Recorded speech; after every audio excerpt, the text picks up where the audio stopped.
கள்வனின் காதலி. அத்தியாயம் 1, பகுதி 4. அது ஒரு நுணா மரம்தான். பார்ப்பதற்கு ஒன்றும் அவ்வளவு பிரமாதமாயில்லை.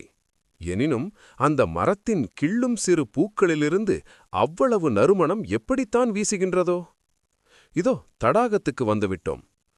குளத்தின் கரையிலே உள்ள நந்தவனத்திலே மட்டும் பிரவேசித்து விட்டோமானால் திரும்ப வெளியே வருவதே பிரயாசமாகிவிடும்.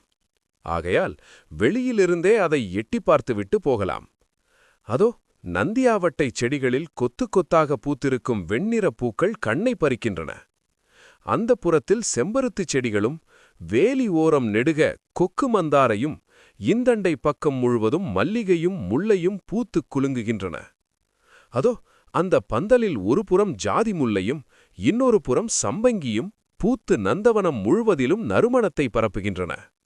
அந்த ஈசான்ய மூலையில் ஒரே ஒரு ரோஜா செடி வீட்டுக்கு புதிதாய் வந்த விருந்தாளியைப் போல் சங்கோஜத்துடன் தனித்து நிற்கிறது. அதிலே ஒரு கிளையில் கொத்தாக பூத்த 2 அழகிய ரோஜா புஷ்பங்கள்.